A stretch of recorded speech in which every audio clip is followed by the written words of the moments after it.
Hi friends, दिव्यज्ञान channel में आपका हार्दिक स्वागत है और मैं हूं पंकज राय। आज मैं आप सभी के लिए हिंदी व्याकरण का या यूं कह लें कि हिंदी साहित्य का एक बहुत ही महत्वपूर्ण विषय लेकर के आया हूं, जो है गण। इसको कहते हैं गण। गण। आज की वीडियो में हम जानेंगे कि यह गण क्या होते हैं। देखिए, गण जो होते हैं वो छंद के एक अंग होते हैं, यानी छंद के एक अंग के रूप में गण को जाना जाता है। यह छंद का एक अंग होता है, एक हिस्सा होता है या एक भाग होता है। अब ये जान लीजिए कि यह होता क्या है, ये किस तरह से कार्य करता है, इसमें क्या ऐसी खासियत होती है या क्या ऐसी विशेषता होती है जिसके कारण इसको छंद का एक अंग कहा जाता है। देखिए, पहले जो कविताएं लिखी जाती थी वो छंदोबद्ध होती थी। छंदबद्ध का मतलब होता है उसमें चरण होते हैं। छंद क्या होते हैं? छंद में यानी जिसमें पार्ट हो, हिस्सा हो, चरण हो, ठीक है। चरण हो, वर्ण हो, मात्रा हो, यति हो, गति हो, लय हो, तुक हो, इन सब सारी चीजों से बद्ध रचना को हम छंद कहते हैं। अब छंद का एक पार्ट, एक हिस्सा गण भी होता है। गण में क्या होते हैं? तीन वर्णों का जहां समूह होता है। कविता जब लिखी जाती है, कविता की जो पंक्तियां लिखी जाती हैं, उसमें जहां जहां ऐसा शब्द आए जिसमें तीन वर्ण होते हैं, वहां गण पाया जाता है। अब कभी कभी ऐसा होता है कि ये तीनों वर्ण बिना किसी मात्रा के प्रयोग किए जाते हैं, और कभी कभी ऐसा भी होता है कि इन तीनों वर्णों में कोई न कोई मात्रा होती है।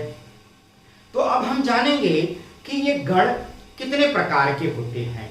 तो गण आप क्या कहेंगे? गण को तीन वर्णों से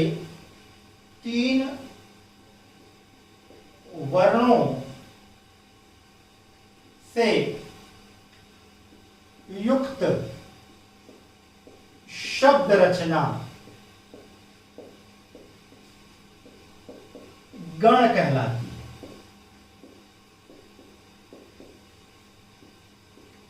अब इसमें खास बात और क्या है वो भी जान लेंगे।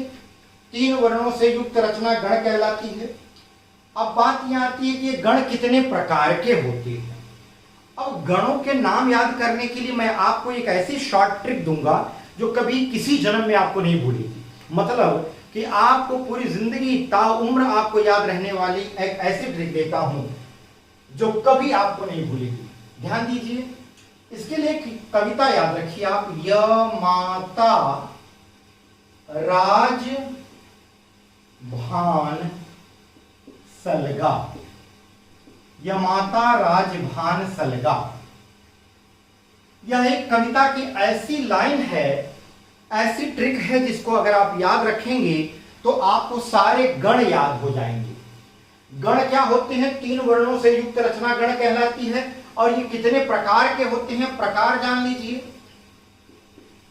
अब याद रखिए, इसमें इसका नाम छिपा हुआ है। यमाता। यमाता से कौन सा गण हो गया? यगण हो गया। कौन सा गण? यगण। म से क्या हो गया? म से हो गया मगण। तीसरा आ गया त से तगण। यगण, मगण, तगण। चौथा क्या आ गया? र। र से रगण। ज आ गया, ज से जगण। भ छठवां हो गया, भ से भगण। न सातवां हो गया, न से नगण। और स से अंतिम आ गया सगण। अब ये 8 प्रकार होते हैं गणों के। गण क्या हो गए?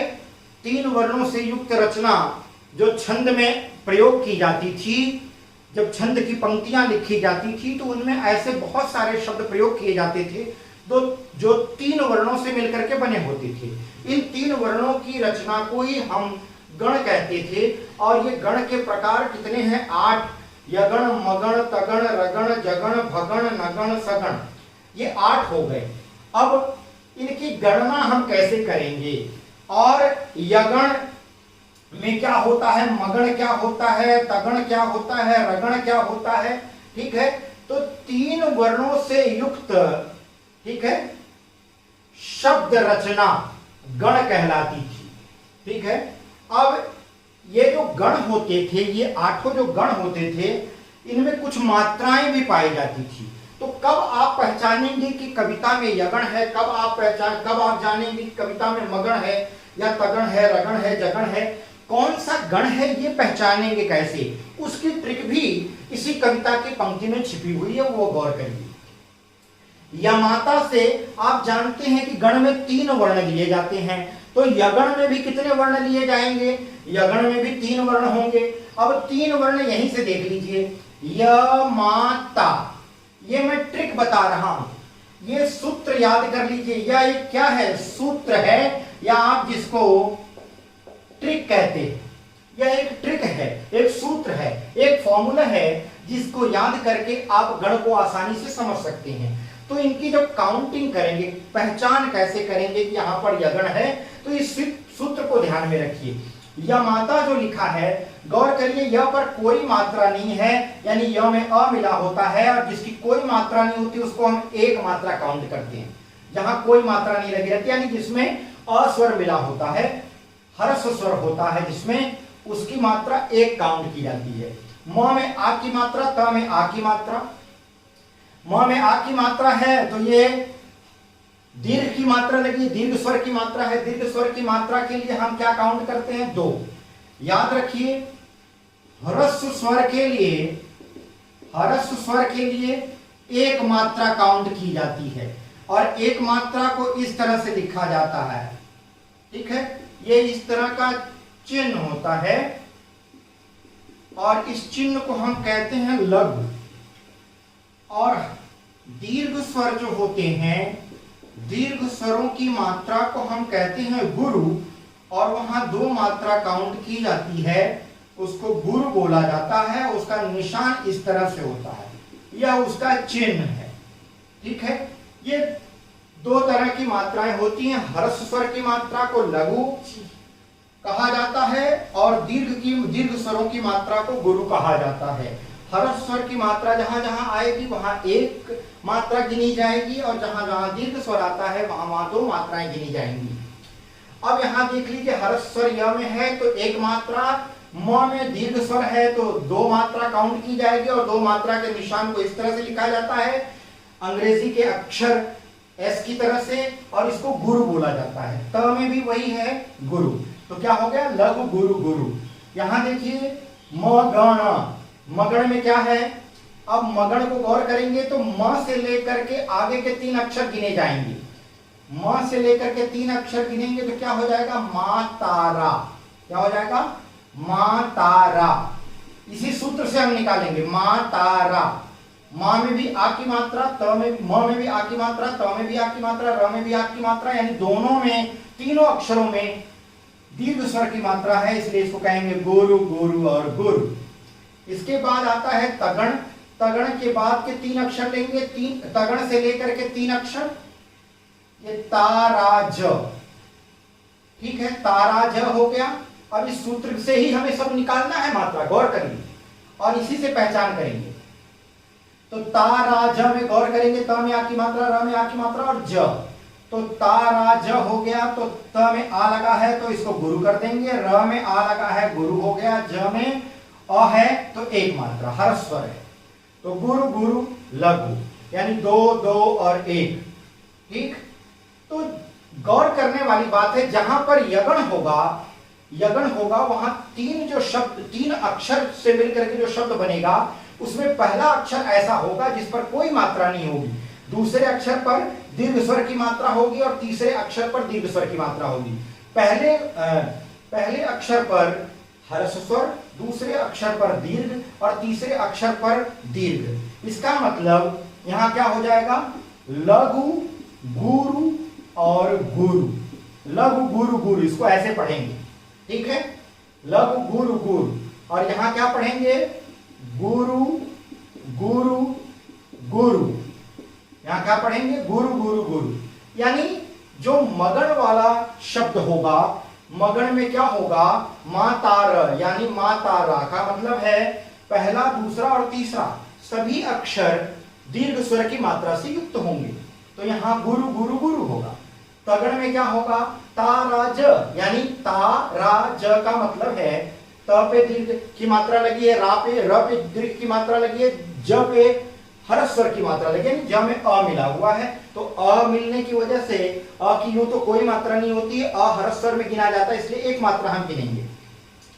तो रगण में ताराज में क्या हो जाएगा, गुरु गुरु लघु, गुरु गुरु लघु, यानी इसके जो शब्द होंगे उसमें जो अक्षर आएंगे, पहले अक्षर दूसरे अक्षर पर गुरु की मात्रा होगी, दो दो मात्राएं होंगी, गिनी जाएंगी, और अंतिम जो अक्षर होगा वो लघु मात्रा यानी ह्रस्व मात्रा के साथ होगा। तो इसको कैसे पढ़ेंगे, गुरु गुरु लघु। ठीक है, आगे आ जाते हैं रगण, रगण, तो राज भा। अब रगण र से लेकर के और आगे के दो अक्षर और, यानी र से 3 अक्षर गिने जाएंगे। तो 1 2 3, ये सूत्र से हम निकालेंगे कि कितनी मात्राएं होती हैं। रगणत राज भा, मतलब र पे आ की मात्रा तो गुरु, ज पे कोई नहीं ह्रस्व मात्रा लगी है तो लघु, और भ पर दीर्घ स्वर की मात्रा लगी है तो गुरु। तो गुरु लघु गुरु क्या हो जाएगा, गुरु लघु और गुरु हो गया। ठीक, अब आ जाएंगे जगण पे, जगण, तो यानी ज से लेकर के हम 3 अक्षर काउंट करेंगे तो ज भाना हो गया, ज भाना यानी लघु गुरु लघु, क्या हो जाएगा, लघु गुरु लघु। इसमें क्या था, गुरु लघु गुरु, गुरु लघु गुरु। इसमें ज भाना, ज हर्ष स्वर के साथ है, भ दीर्घ स्वर के साथ है, न हर्ष स्वर के साथ है, तो लघु गुरु लघु। तो क्या हो जाएगा, लघु गुरु लघु हो गया। आगे आ जाइए भगण, भगण में अब भ से लेकर के 3 अक्षर हम गिनेंगे, भगण यानी भानस, क्या हो जाएगा, गुरु लघु लघु। ठीक, गुरु लघु लघु हो जाएगा, गुरु लघु लघु। ठीक, अब आ जाइए नगण में, न स ल 3 अक्षर लेंगे, लघु लघु लघु तीनों अक्षर। तो कहने का तात्पर्य है कि रगण वाला जो शब्द आएगा उसमें पहला अक्षर गुरु दीर्घ मात्रा वाला होगा, दूसरा अक्षर लघु वाला और तीसरा अक्षर गुरु मात्रा वाला। जगण वाला जो शब्द आएगा उसमें पहला अक्षर लघु, दूसरा गुरु और तीसरा लघु मात्रा वाला आएगा।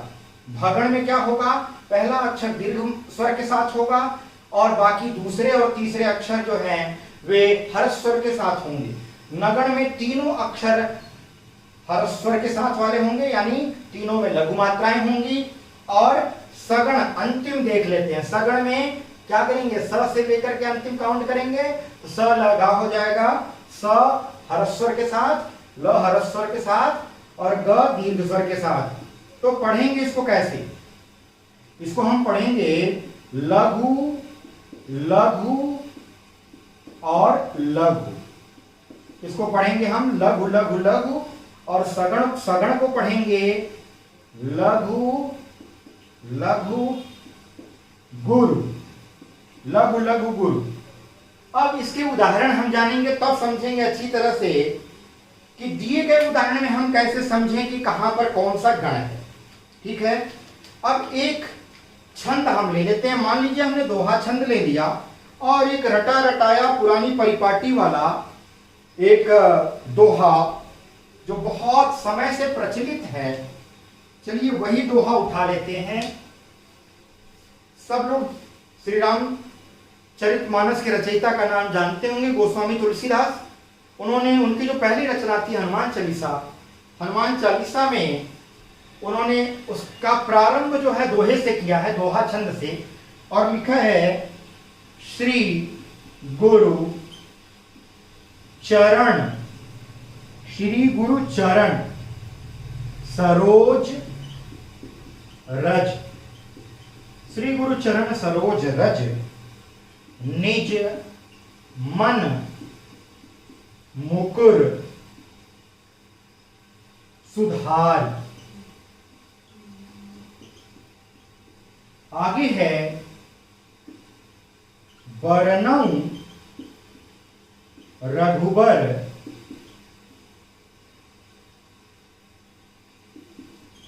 विमल जसु,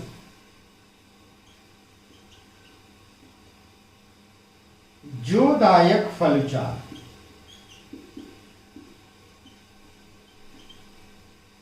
फल चार। तो श्री गुरु चरण सरोज रज निजमन मुकुर सुधार, बरनऊ रघुबर विमल जसु, जोदायक फल चार। यह दोहा हनुमान चालीसा के प्रारंभ में लिखा गया है। इस हनुमान चालीसा का प्रारंभ इसी दोहे से होता है और यह दोहा एक छंद है। आप जानते हैं कि दोहा एक छंद होता है जिसके पहले और तीसरे चरण में 13-13 मात्राएं होती हैं और दूसरे और चौथे चरण में 11-11 मात्राएं होती हैं। सोरठा जो छंद होता है वो दोहे का उल्टा होता है, उसके पहले और तीसरे चरण में 11-11 मात्राएं होती हैं और दूसरे और चौथे चरण में 13-13 मात्राएं होती हैं। यानी कि दोहा जो छंद है उसके विषम चरणों में, विषम मतलब जो विषम संख्या वाले चरण है पहला और तीसरा, उसमें 13-13 मात्राएं होती हैं और सम संख्या वाले जो चरण है दूसरा और चौथा, उसमें 11-11 मात्राएं होती हैं। तो पहले ज्यादा मात्राओं वाला चरण होता है, फिर बाद में कम मात्राओं वाला चरण होता है। अब गौर करने वाली बात है कि इसमें दोहा एक छंद है और छंद का ही एक पार्ट, एक हिस्सा, एक खंड, एक टुकड़ा होता है गण। अब इसमें हम गौर ये करेंगे कि इसमें जो अक्षर हैं, शब्द हैं जो, वे क्या इस दोहे छंद में कहीं ऐसा देखने को मिल रहा है जहां 3 अक्षरों वाले शब्द हैं। तो अगर हम गौर करें पहले चरण में तो श्री गुरु चरण, जो चरण लिखा है वो 3 अक्षरों वाला शब्द है, चरण। इसके बाद दूसरा शब्द हमें मिल रहा है सरोज। दूसरे चरण में हम जाते हैं निज और मन, ये सब 2-2 अक्षर वाले शब्द हैं। तीसरा शब्द देखिए मुकुर और चौथा शब्द देखिए सुधार। चरण, सरोज, मुकुर और सुधार। बरनऊ 4 अक्षर वाला है, उसको छोड़ दीजिए। रघुबर 4 अक्षर वाला है, छोड़ दीजिए। विमल अगेन आपको मिल गया 3 अक्षर वाला, ले लीजिए। चौथे चरण में आ जाइए, जो दायक फल चार में दायक शब्द को ले लीजिए। अब गौर करिए, हमने शब्द ले लिए चरण, सरोज, मुकुल, सुधार, विमल और दायक। ये सारे शब्द देख रहे हैं आप गौर से, सारे शब्दों में 3-3 अक्षर हैं। चरण में 3 अक्षर हैं, सरोज में 3 अक्षर है, मुकुर में 3 अक्षर है, सुधार में 3 अक्षर है, विमल में 3 अक्षर है, दायक में 3 अक्षर है। ये सारे शब्द 3 अक्षरों वाली रचनाएं हैं। अब हमें पहचानना यह है कि चरण में कौन सा गण है, सरोज में कौन सा गण है, मुकुर में कौन सा गण है, सुधारी में कौन सा गण है, विमल में कौन सा गण है, दायक में कौन सा गण है। अब चरण में गौर करिए, चरण की मात्रा काउंट करिए। च में हरस्वर लगा है यानी 1 मात्रा काउंट होगी, र में 1 मात्रा और न में 1 मात्रा, च र न 1-1 मात्रा, यानी इसमें लघु लघु लघु 3 बार आया, यानी हरस्वर की मात्रा 3 बार प्रयोग की गई। अब गौर करिए किस गण में लघु लघु लघु होता है, तो आपको मिला कि नगण एक ऐसा गण है, नगण, जिसमें क्या होता है, लघु लघु लघु होता है। ठीक है, आपने पढ़ा न सल, यह माता राजभान सलगा, जो मैंने आपको ये सूत्र बताया, जो मैंने आपको ये फॉर्मूला बताया, इस फॉर्मूले के जरिए आप हर एक गण को निकाल सकते हैं, पहचान सकते हैं। नगण में क्या है, न से लेकर के आगे के 2 अक्षर ले लेंगे ताकि 3 अक्षर का समूह बने। तो न स ल, न में भी कोई मात्रा नहीं, स में भी कोई दीर्घ मात्रा नहीं, ल में भी कोई दीर्घ मात्रा नहीं, न स ल तीनों हरस्वर की मात्रा के साथ हैं, इसलिए लघु लघु लघु होगा। और चरण में क्या होगा, चरण में नसल, नगण होगा। चरण में क्या होगा, कौन सा गण होगा, नगण होगा। तो यहां हो गया नगण। अब आ जाइए सरोज। सरोज में देखिए श्री गुरु चरण सरोज, सरोज शब्द को लीजिए। स में कौन सी मात्रा लगी है, ह्रस्व की, यानी 1 मात्रा। र में क्या है, ओ लगा है, और ओ की मात्रा को हम किसमें काउंट करते हैं, दीर्घ मात्रा में काउंट करते हैं, दीर्घ स्वर में। अब ये क्या हो गया, गुरु हो गया। ज में कौन सी मात्रा लगी है, ज में कोई मात्रा नहीं, यानी अस्वर मिला हुआ है, उसको भी ह्रस्व में गिनेंगे। तो ह्रस्व, दीर्घ और ह्रस्व, यानी लघु गुरु लघु। अब ये देखिए कि लघु गुरु लघु किसमें होता है, लघु गुरु गुरु है यहाँ पे, लघु गुरु लघु, ये कौन सी मात्रा हो गई, कौन सा गण हो गया, जगण हो गया। तो सरोज में कौन सा गण हो जाएगा, जगण हो गया। मुकुर में देख लीजिए, मुकुर लिखा है, म में भी ह्रस्व, क में भी ह्रस्व, र में भी ह्रस्व, लघु लघु लघु, क्या हो जाएगा, नगण, नगण। अब आ जाइए सुधार, देख लीजिए, स पे हरस्व लगा है, ध पे दीर्घ लगा है और र पे भी हरस्व लगा है। क्या है? लघु गुरु लघु, लघु गुरु लघु, यहां भी मिला था, यहां भी मिला था। लघु गुरु लघु क्या हो गया? जगण हो गया। तो निज मन मुकुर सुधारी, सुधारी शब्द में क्या हो जाएगा? जगण आ गया, जगण। अब आ जाएगी वर्णव रघुवर विमल जसु। विमल शब्द को ले लीजिए, विमल में देखिए ब पे छोटी की मात्रा लगी है, छोटी यानी हरस्व ही, लघु म में हरस्व, लघु ल में हरस्व, तीनों हरस्व हो गए, यानी लघु लघु लघु। कौन सा गण हो गया? नगण, मैंने अभी अभी बताया। देख लीजिए, आगे आ जाइए दायक। दायक में क्या है? द पे आ की मात्रा है यानी गुरु, य और क में हर्ष स्वर की मात्रा है, तो गुरु लघु लघु। अब देख लीजिए गुरु लघु लघु कहां होता है? गुरु लघु लघु, पहला वाला गुरु, दूसरे दो लघु। कौन सा गण है? भगण। तो हमने जगण, भगण और नगण ये तीन गण पहचान लिए। कहां से कहां तक? श्री गुरु चरण सरोज रज निज मन मुकुर सुधारि, वर्णव रघुवर विमल जस जो दायक फलचारि। अब इसी तरह से आप कोई भी दोहा ले लीजिए, चाहे बुद्धहीन तनु जानिके सुमिरो पवन कुमार बलबुद्धि विद्या देहु मोहि हरहु कलेश विकार, या पवन तनय संकट हरण मंगल मूर्ति रूप राम लखन सीता से हृदय बसंत स्वरूप। कोई भी दोहा आप ले लीजिए पूरे श्री रामचरितमानस में, या किसी और कवि द्वारा लिखा गया, रहीम द्वारा लिखा गया, कबीर द्वारा लिखा गया, या हम कहते हैं कि आपके रसखान द्वारा लिखा गया, किसी भी कवि के द्वारा लिखा गया आप दोहा ले लीजिए। अगर उसमें 3 अक्षरों की रचना कोई आ रही है, जहां 3 अक्षरों से बना हुआ कोई शब्द है, तो जरूर उसमें कोई ना कोई गण होगा। अब आप इसी फॉर्मूले से आसानी से आप उसमें पकड़ सकते हैं कि उसमें कौन सा गण है। तो मैं समझता हूं मित्रों आज का टॉपिक आपको पसंद आया होगा। आप अगर आपको सच में पसंद आया है तो आप ज्यादा से ज्यादा इस वीडियो को लाइक करें, अपने दोस्तों मित्रों सगे संबंधियों तक शेयर करें। अगली वीडियो में एक नए रोचक विषय के साथ मैं आपसे फिर मिलूंगा। तब तक के लिए बहुत बहुत धन्यवाद।